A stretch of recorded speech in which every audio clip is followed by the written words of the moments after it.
Bonjour fidèles internautes, heureux nous sommes de vous avoir nombreux à attendre votre magazine Point d'actu sur HK Today, bien évidemment. Dans cet actuel numéro, nous recevons pour vous le président de l'intersyndicale nationale publique, INAP en sigle, en la personne de M. Fidèle Kiyangui. Au menu, la situation de l'administration publique. Donc, en RDC, dossier à suivre. Voilà, comme je vous ai dit tout à l'heure, nous allons nous entretenir avec le président de l'intersyndicale nationale publique, en la personne de président Fidèle Kiyangui, au sujet de l'amélioration ou la situation de l'administration publique en RDC. Donc voilà, Monsieur Fidèle Kiyangui, bonjour. Bonjour Madame le journaliste. Je suis heureuse de m'entretenir avec vous aujourd'hui. Moi et mon équipe, bien sûr. Ce n'est pas une mauvaise chose, madame. Merci beaucoup. Nous vous souhaitons la bienvenue dans tous les cas. Très bien. D'entrée de jeu, que pensez-vous de l'amélioration de conditions de vie des fonctionnaires de l'État au regard de budget qui vient d'être fixé? Bon, je vais parler peut-être d'abord pour madame, merci beaucoup pour votre visite. Vous êtes préoccupé des problèmes des agents et fonctionnaires de l'État. Tout à fait. Avant de parler de l'amélioration des conditions de travail ou de vie des agents et fonctionnaires de l'État, nous aurions souhaité d'abord nous interroger si réellement ils ont d'abord une condition quelconque. C'est ça le vrai problème. Les agents et fonctionnaires de l'administration publique congolaise, donc de la République démocratique du Congo, en toute logique, si on doit être sincère, ils n'ont pas une condition de vie.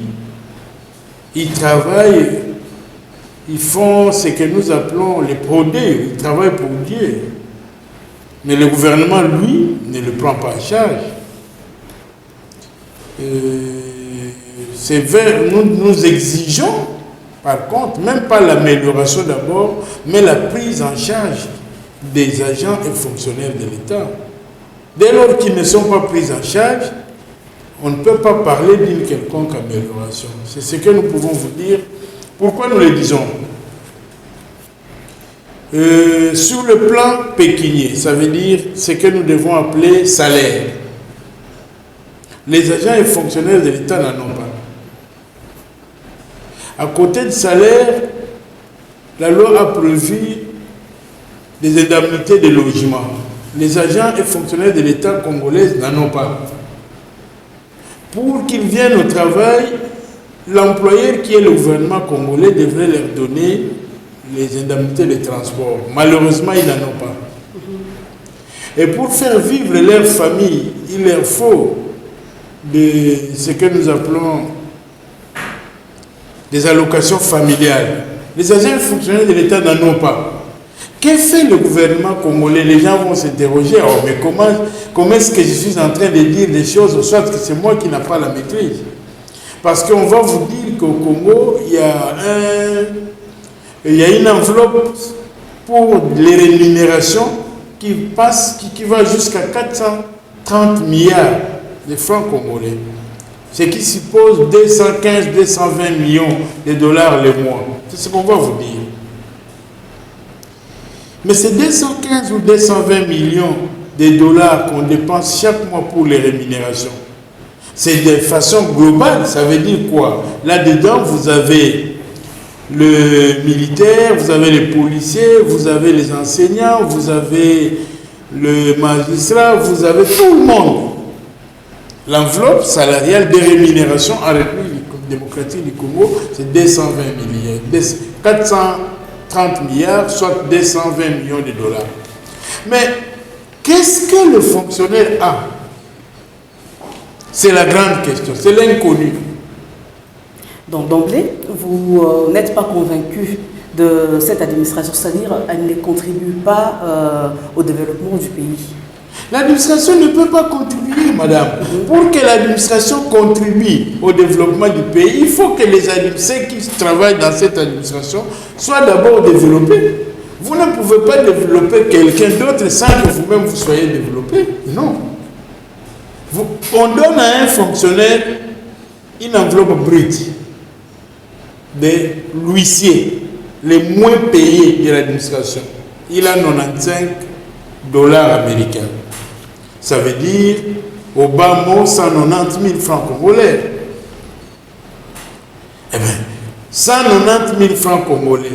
Est-ce que c'est le salaire? Est-ce que c'est la prime? Est-ce que c'est l'indemnité de logement? Est-ce que c'est l'indemnité de transport ou ce sont des allocations familiales? Même le gouvernement lui-même ne peut pas vous dire exactement qu'est-ce qu'il donne aux fonctionnaires. Le gouvernement, même le Premier ministre, il est incapable de vous dire ce qu'il donne aux fonctionnaires s'appelle quoi. Personne n'est capable de répondre. Aujourd'hui, nous sommes dans la ville de Kinshasa. La maison la moins chère, c'est 100 dollars. Tout à fait. Vous donnez à un huissier 95 dollars pour solde de tout compte à la fin du mois. 95 dollars. Il va louer avec la maison s'il paye les loyers. Mais il va venir au travail comment? S'il vient au travail, oui, mais il va nourrir sa famille comment? Donc, même les 95 dollars déjà ne lui permet pas de payer les loyers. C'est un problème.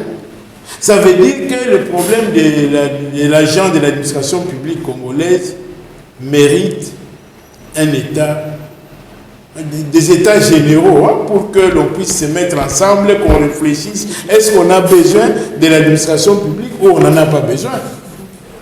C'est ça la question finalement qu'on doit se poser. Est-ce qu'on a besoin de l'administration publique? On va vous dire que non, s'ils ont 95 dollars, c'est parce qu'il y a pléthore. Mais qui recrute? Qui est le recruteur des fonctionnaires? C'est le gouvernement. Pour parler de l'amélioration, madame, de l'agent de l'administration publique de la République démocratique du Congo, si vous n'avez pas du cœur, vous pouvez commettre des crimes.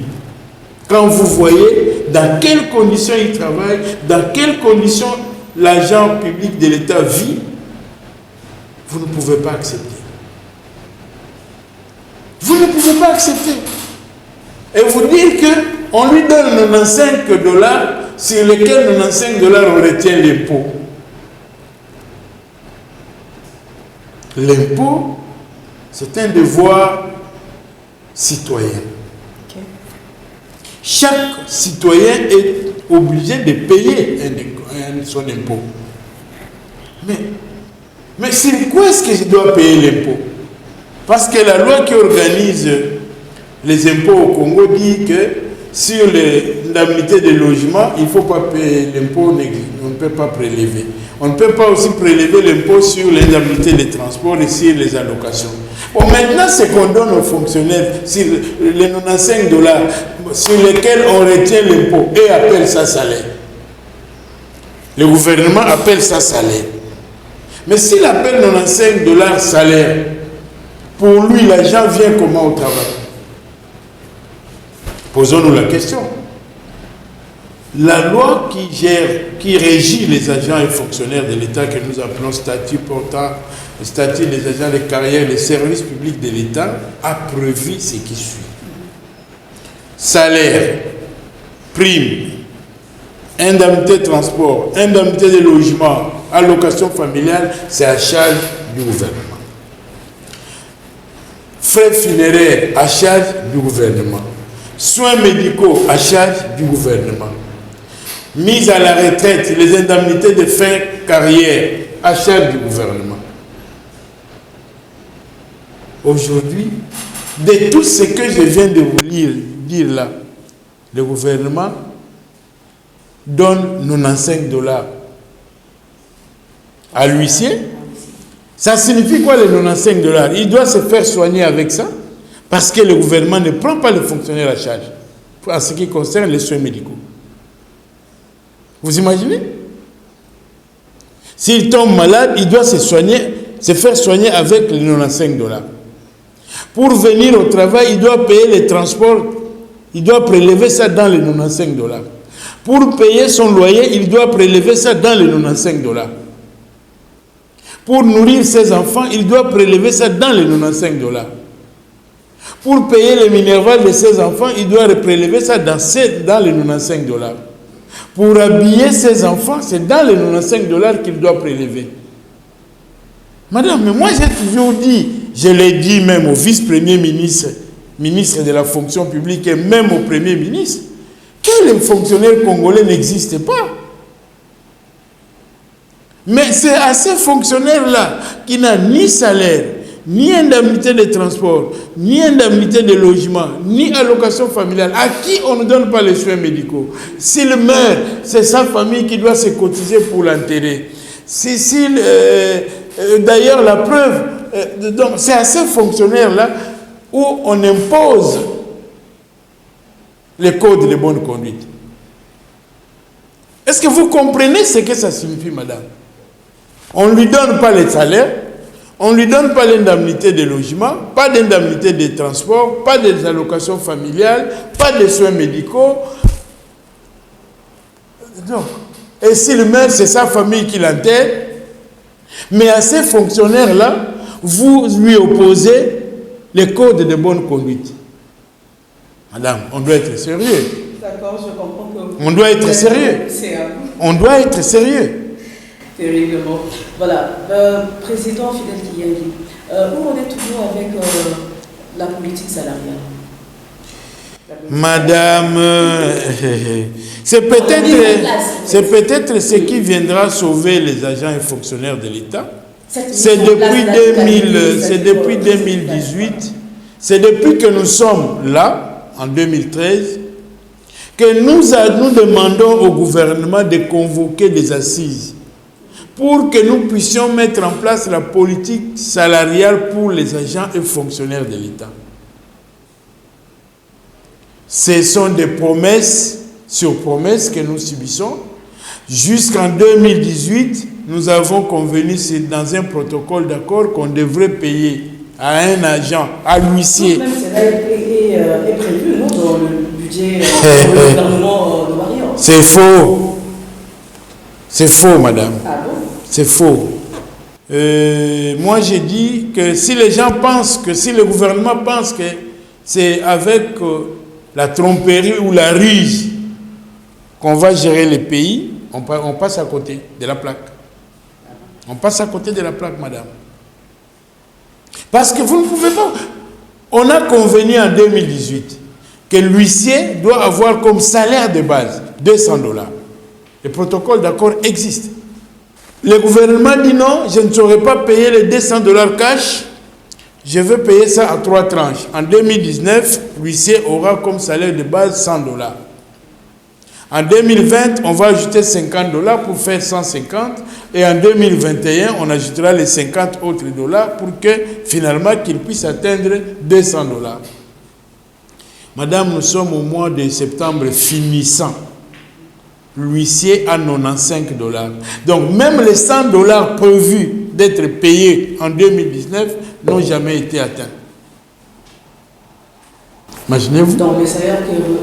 Maintenant, nous sommes allés en réunion avec le gouvernement en 2020 à Bibois. On a convenu que bon, pour mettre fin à toutes ces choses, il faut qu'il y ait une commission paritaire au cours de laquelle nous allons mettre en place, nous allons discuter sur la politique salariale pour déterminer les salaires réels que doivent avoir les fonctionnaires. En 2020, je rappelle qu'en 2021, oui, en 2020, nous avons eu cette commission paritaire avec le gouvernement qui a réaffirmé sa volonté de discuter sur la politique salariale et à parvenir à déterminer le salaire réel que doivent avoir les fonctionnaires. Madame, la commission n'a jamais été convoquée en 2020. Cette commission était prévue au mois d'avril 2020. On ne l'a jamais convoquée. Et l'actuel gouvernement, nous avons rencontré le Premier ministre. Aujourd'hui, ça fera 1 mois et demi. On a convenu qu'au mois de septembre, on va convoquer la commission paritaire pour que nous puissions régler tous les problèmes qui se posent. malheureusement, madame, jusqu'au moment où je vous parle, nous avons fini avec les travaux préparatoires de la commission paritaire. On a convenu que la commission paritaire puisse commencer le 16 septembre. Nous sommes aujourd'hui, madame, le 21. Celle-ci n'a pas encore commencé. C'est encore un parcours du combattant pour les fonctionnaires. Ça demande que nous puissions encore faire des bruits. Ça demande que nous puissions encore faire des pressions pour que nous puissions obtenir la convocation de la commission paritaire. Alors, je me pose une question. Dès lors que la commission va être convoquée sur base de pression, c'est pour que nous puissions nous attendre à quoi? Je m'interroge. Si les fruits de cette commission paritaire, le gouvernement va les appliquer, je ne sais pas. Donc, c'est pour vous dire en bref, madame, que je comprends, hein, je ne suis pas américain ou belge ou français ou allemand. Je suis congolais, je sais que notre pays est parmi les pays pauvres du monde, quand bien même qu'il regorge les minéraux qui n'existent nulle part au monde, mais celui-ci reste les 3 derniers pays les plus pauvres du monde. Je comprends. Et pourquoi nous devons souffrir? Il y a un problème de dualité, hein, une contradiction. Un pays qui a tous les minéraux possibles qui puissent exister au monde, et ce qui n'existe nulle part ailleurs. Mais le peuple, lui, il est pauvre. Alors, et nous avons un budget. J'ai appris que le gouvernement a déposé un projet de budget de 10 milliards de dollars. Et il y a des gens, il y a même des grands économistes, des grands professeurs d'université, et ceux qui gèrent le gouvernement disent qu'on a fait un effort. Ça, c'est la République démocratique du Congo, qui est le premier producteur du cobalt, qui a des minéraux qui n'existent, même des coltans qui n'existent nulle part, et avoir un budget de 10 milliards de dollars, c'est un effort qu'on a fait. On est prêt à s'applaudir. J'ai dit, alors il y a un problème. Mais tout simplement parce que peut-être la COVID-19... Avant le Covid, nous avions quel budget, madame? Le Covid-19 n'a rien à voir dans cette histoire ici. Puisqu'avant, nous avions quel budget? Non. Bon, mais je dis que le budget de 10 milliards ne saura jamais régler le problème des fonctionnaires. Impossible.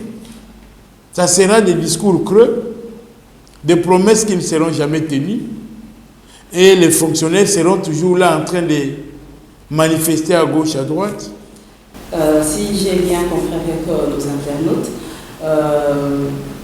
le président Fidel Kiyeli n'est pas d'accord avec la somme que perçoit, mais serait-ce le huissier.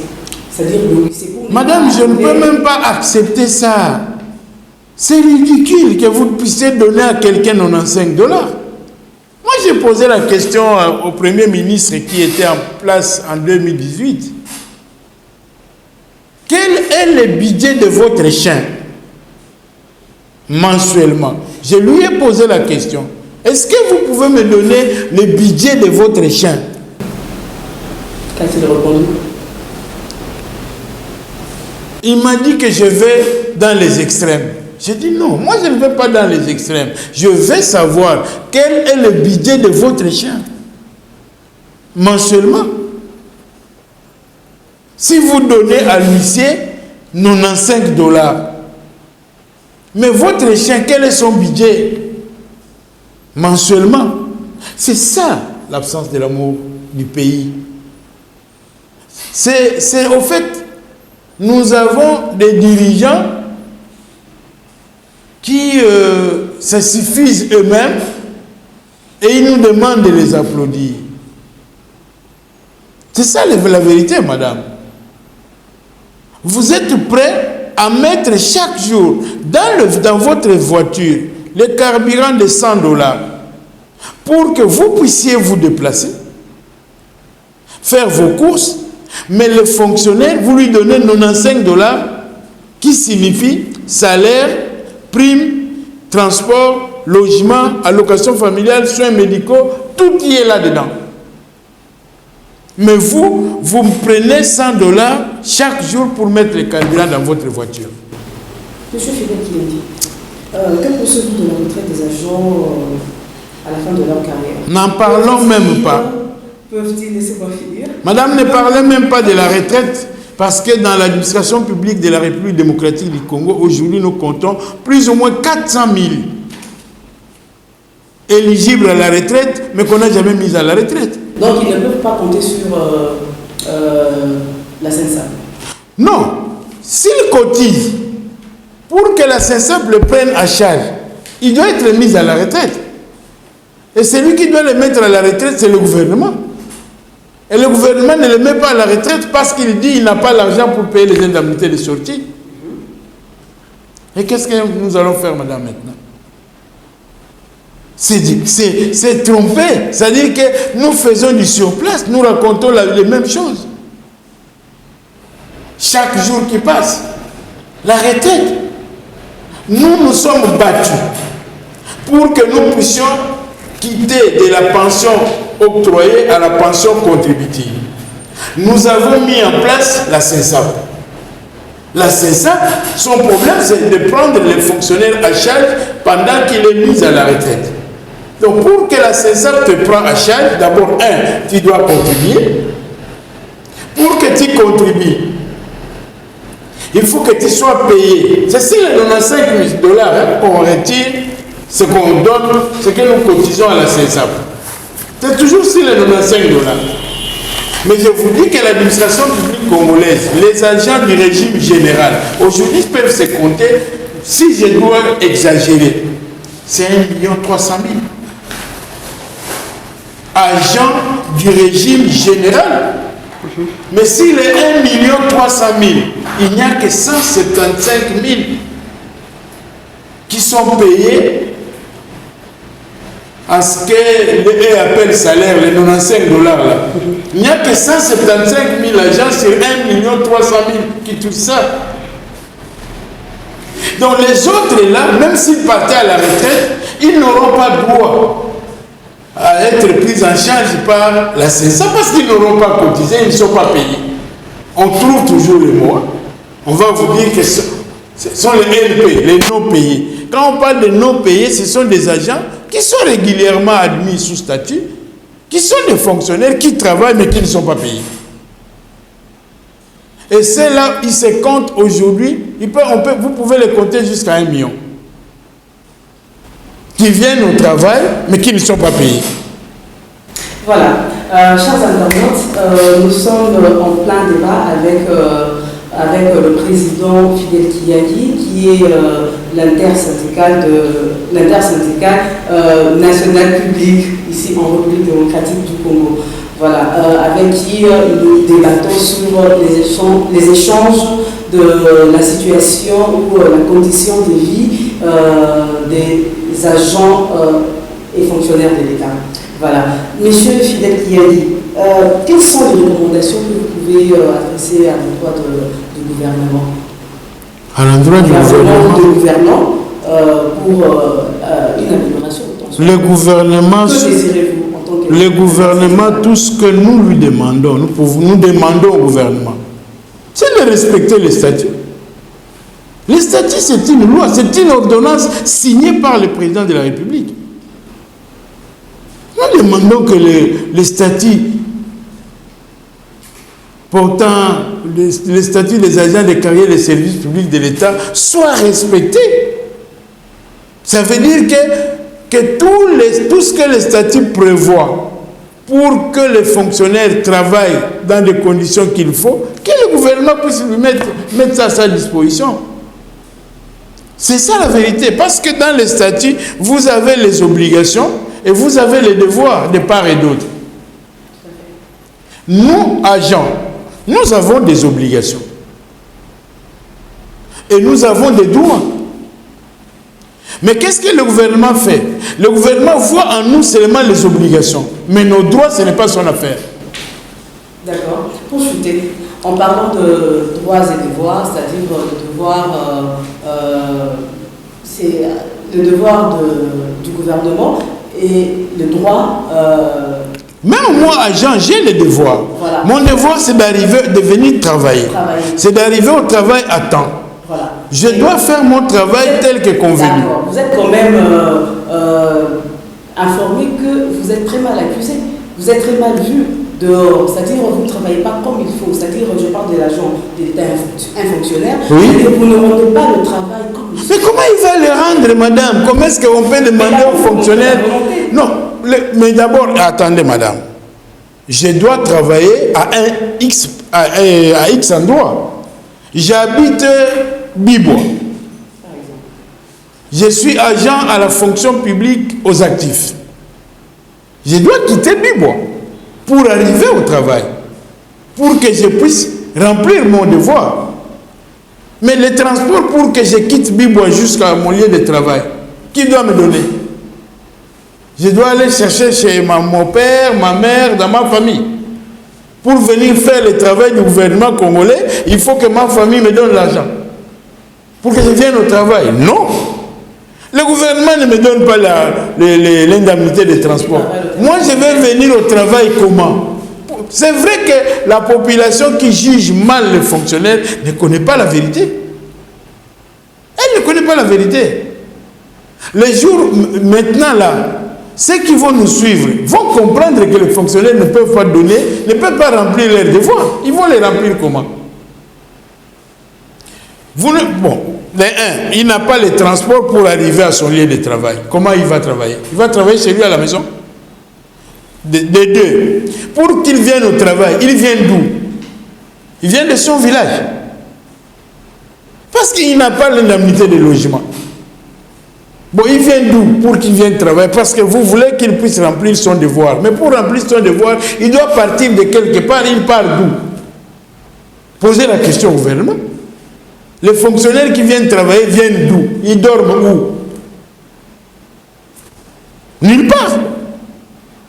Ça veut dire que les agents et fonctionnaires de l'État de la République démocratique du Congo, s'ils travaillent, le paix qu'ils font comme travail, le peu de devoirs qu'ils remplissent, ils le font pour l'amour du pays.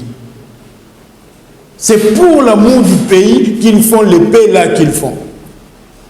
S'ils n'avaient pas l'amour du pays, si nous n'avions pas l'amour du pays, mais aucun fonctionnaire ne peut venir au travail. Il va venir comment, madame?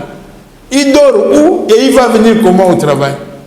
Et en venant au travail, il laisse ses enfants et son épouse dans quelles conditions? Mais sommes-nous d'accord, madame? Les problèmes tournent autour du gouvernement qui doit donner aux fonctionnaires ce qu'il lui faut pour venir remplir son devoir. Tant que le gouvernement ne donnera pas aux fonctionnaires ce qu'il faut pour qu'ils viennent remplir son devoir, vous pouvez dire, vous pouvez crier, vous pouvez chanter à des télévisions, à des radios. Ça servira à quoi?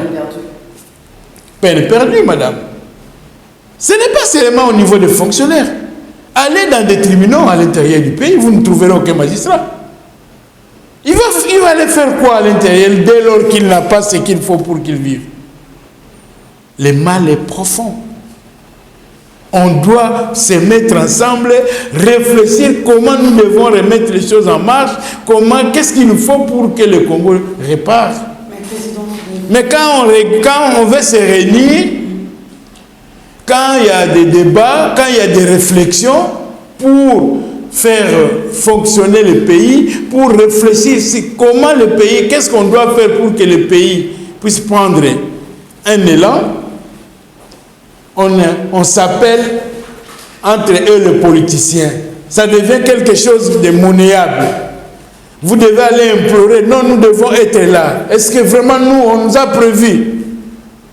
On reçoit le vendeur des opinions, on réunit les gens qui ne vont rien donner, ceux qui vont pour applaudir, et ceux qui réfléchissent, on estime qu'on doit aller implorer pour être présent dans tel ou tel autre forum. Non. Non, madame. le pays a un problème. D'accord. Mais nous disons en tout cas, vous déchaînez que le président de la République, qui nous promet un état de droit, qui a dit qu'un autre Congo est possible. Moi, je prends. Vous doutez à cela? Non, je ne doute pas. Il a dit que notre Congo est possible. Et moi, j'ai toujours dit, chaque fois que j'ai l'occasion de parler en public, que j'attends les chefs de l'État nous réunir, nous dire, faisons une analyse sans sentiment. Qu'est-ce que nous devons faire? Le chef de l'État a consulté toutes les couches de la population. Mais la plupart qui sont partis là-bas, c'était pour applaudir le chef de l'État. C'est là le problème, madame. C'est-à-dire avec lui, il faut aussi être franc. On peut être franc parce qu'il nous dit qu'un autre Congo est capable, est possible. Pour que cet autre Congo arrive, et qu'est-ce que nous devons faire? C'est ce que nous demandons. Nous avons toujours demandé que le chef de l'État puisse nous recevoir, nous les syndicalistes. Pour que nous puissions lui dire des vérités sur le pays. Parce que les gens qui le reçoivent là-bas, ce sont les gens qui vont chercher du travail. Il va vous suivre? Oui. Il va vous suivre, je suis certaine. Oui. Convaincue que vous serez. Je vous dis que le chef de l'État reçoit, on amène chez le chef de l'État les gens qui vont chercher du travail. Des gens qui vont défendre des opinions, des applaudisseurs, on les amène chez le chef de l'État. Et quand nous disons, mais que le chef de l'État nous reçoit, nous, fonctionnaires, nous, syndicalistes, pour que nous puissions lui dire ce que les autres ne peuvent pas lui dire. Ceux qui entourent le chef de l'État savent bien s'organiser pour ne pas permettre à ce que nous autres ici, on sort d'ici par le chef de l'État. Nous disons, ok, nous restons dans notre coin, nous nous battons avec la masse laborieuse, qui sont les fonctionnaires. Si un jour ça peut marcher, tant mieux. Mais nous pensons que le Premier ministre nous a reçus. Nous avons demandé au vice-premier ministre, ministre de la fonction publique, de faire en sorte que nous soyons conduits devant les chefs de l'État. Parce que c'est lui qui est le numéro 1 de la fonction publique. C'est le premier fonctionnaire du Congo. C'est lui qui nomme et révoque une catégorie de fonctionnaires. Secrétaire général, directeur général. C'est lui qui le nomme. C'est lui l'employeur. Mais quand nous voulons aller dire que bon, vous nous avez nommé, mais voici les conditions dans lesquelles nous travaillons, voici ce qu'il faut pour que ça marche, on nous empêche de les rencontrer. Qu'est-ce que nous faisons? Oui, le vice-premier ministre et ministre de la fonction publique peut lui parler, mais il parle, il va lui parler avec un rapport hiérarchique. Mais nous, si nous parlons au chef de l'État, nous parlons à un partenaire. Vous ne voyez pas en France, en Belgique, aux États, mais on reçoit les partenaires sociaux. Macron les reçoit, on discute. C'est pour faire avancer le pays, ce n'est pas pour aller dire que bon, monsieur le président de la République, vous gérez mal. Non, nous allons pour lui dire, voici pour que ça marche, ce que nous pensons, notre contribution. Mais les gens ne veulent pas. Bon, nous disons qu'est-ce qu'on fait? Nous n'avons pas l'argent pour aller commencer à monnayer, pour dire que bon, ça les habille, surtout mon chef de l'État. Non. C'est notre président de la République. Pour le voir, on ne devrait pas commencer à faire des procès. Pourquoi? Et M. Fidel, vous déplorez la situation de l'État congolais et dans ça, il y a le salaire, il y a toute la prime et consorts.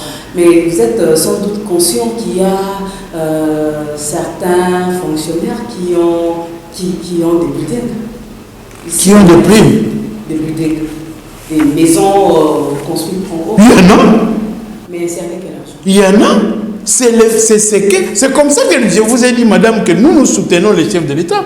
Lorsqu'il veut qu'il y ait transparence dans la gestion, qu'il y ait un état de droit dans ce pays. Vous insinuez quoi? Nous insinuons que parmi nous, il y en a qui occupent des postes qui leur donnent la possibilité.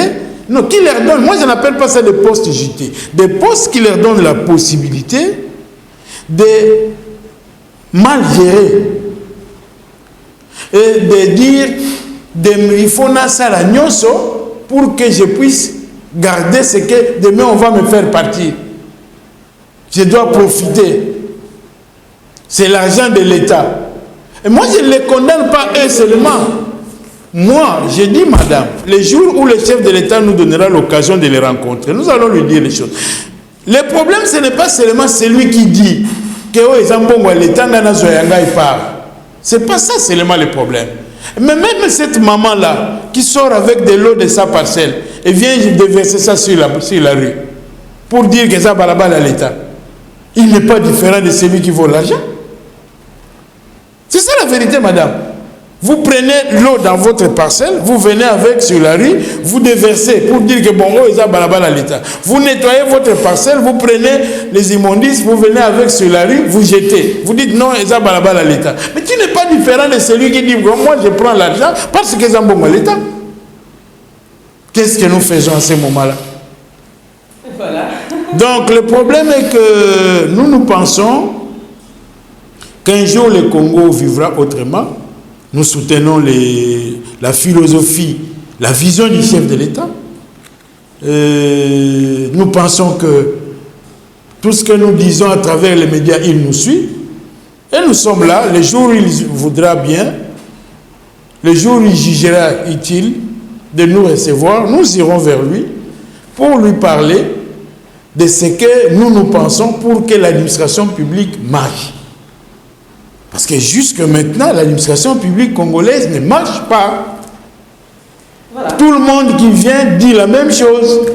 Il vient de lancer une question. Il demande, il nous demande à HK Today Télévision de vous poser la question sur les actions que vous avez déjà menées, que vous jugez vous-même phares. Oui. Comme le président de l'International. Depuis que nous sommes, Et quelles sont ces actions? Nous sommes présidents depuis 2013.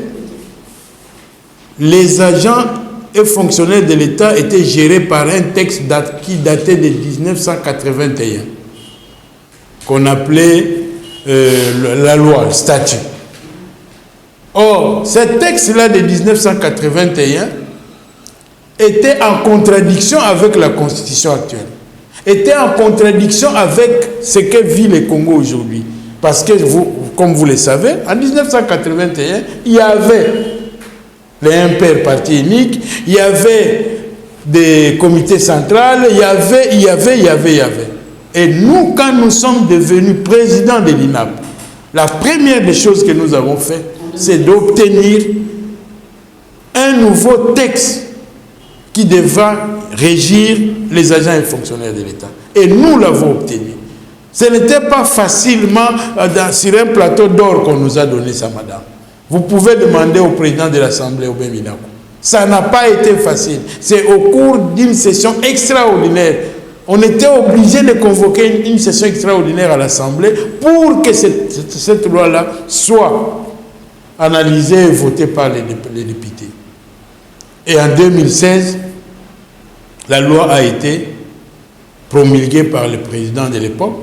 Et aujourd'hui, nous avons un texte qui est conforme à la Constitution de la République démocratique du Congo. Ça, j'ai toujours dit, c'est l'action phare de l'INAP. 2, nous avions la pension octroyée. L'État payait la pension aux agents et fonctionnaires de l'État. Combien on leur payait? Ils venaient toucher 5 000 francs congolais. Ils venaient toucher 10 000 francs congolais. Ils venaient toucher même 3 000 francs congolais. Nous avons dit non.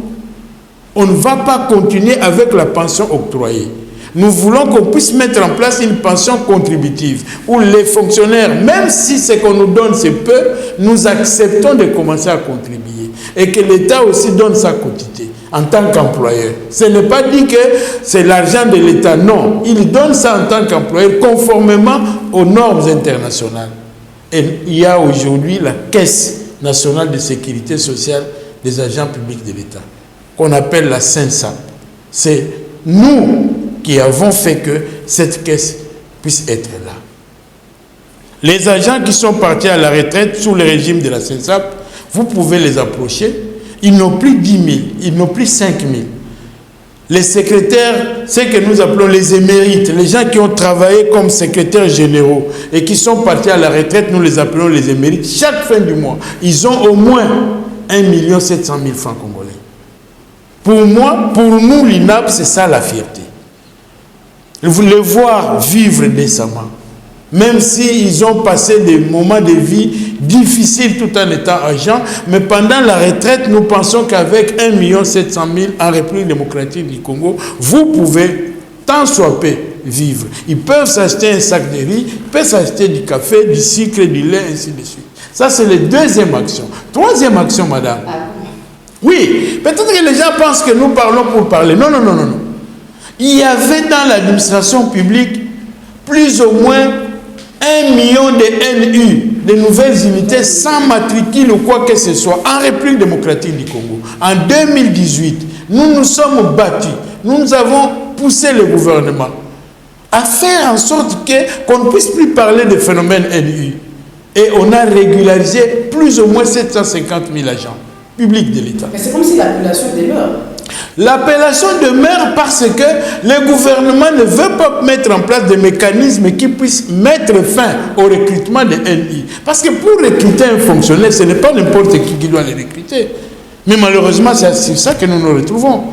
Chacun se réveille, il amène son sirène, il amène qui qu'il veut, il fait de lui fonctionnaire NI. C'est là le problème. C'est là le problème, madame. Le problème, c'est à ce niveau-là. Donc, nous avons fait ce que nous avons pu faire. C'est comme ça que maintenant, nous sommes sur 3 choses. La mise à la retraite des agents, la politique salariale, les soins médicaux des agents. Et quatrièmement, la prise en charge des frais funéraires des agents. Qu'on leur donne le salaire qu'il faut. Vous voyez, vous, madame? Qu'on leur donne ce qu'il faut pour qu'ils travaillent normalement. Et quand il a atteint l'âge de la retraite, qu'on puisse le mettre à la retraite. Lorsqu'il est malade, qu'on le soigne. Et lorsque, par la volonté de Dieu, il meurt, que le gouvernement l'enterre. C'est fini. C'est tout ce que nous demandons au gouvernement. On ne demande pas mieux.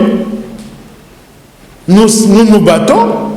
Nous pensons qu'avant les nouvelles élections, peut-être, parce que je peux ou ne plus être président, parce que nous, on est des démocrates, les syndicats, ce sont des écoles de démocratie par excellence. Je ne suis pas déjà content du fait que je suis là depuis près de 8 ans aujourd'hui. C'est fatigant. Mais c'est qui doit organiser les élections? C'est le gouvernement. Qui ne les organise pas? Mais qu'est-ce que nous faisons? Nous n'allons pas abandonner les troupes. Nous devons continuer jusqu'au jour où nous insistons auprès du gouvernement qu'il organise les élections. Voilà le problème. Aimables internautes de HK Today Télévision, c'est avec plaisir que nous avons échangé avec le président Kyliani sur la situation, sur les conditions de vie des agents, des fonctionnaires de l'État. Nous avons chuté par ici et M. Fidel Kyliani, avant de clore vraiment cet échange, est-ce que vous avez un dernier mot?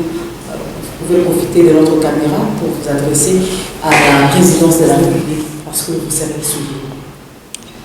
Oui, le dernier mot est que nous soutenons le chef de l'État, nous soutenons sa vision et nous sollicitons pour la 1e fois de les rencontrer, s'il peut nous donner l'occasion de les rencontrer, pour que nous puissions lui parler en partenaires sociaux, sans intérêt.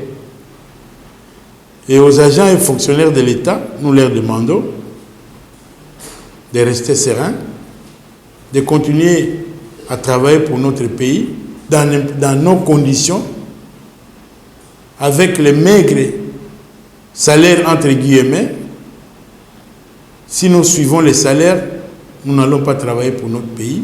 Faisons un effort.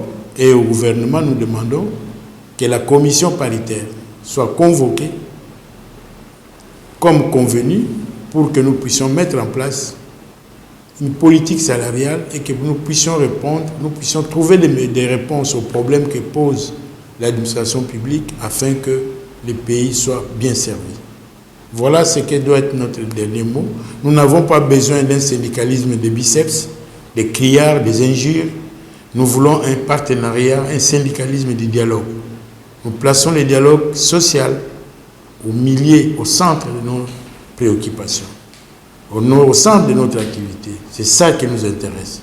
Mais si le gouvernement veut nous pousser vers la violence, eh bien, ce n'est pas, nous ne manquons pas de bouches pour chanter, ce ne sont pas des tambours qui vont nous manquer, des tam-tams qui vont nous manquer, des sifflets, il y en a, des vouvoirs, il y en a. Mais nous pensons que ce n'est pas un bon syndicalisme si nous le faisons ainsi. Le bon syndicalisme, aujourd'hui, voudrait que ça soit axé sur le dialogue social. Le dialogue est toujours dialogué. Et c'est ce que nous demandons, même quand nous disons que nous voulons rencontrer les chefs de l'État, c'est pour dialoguer.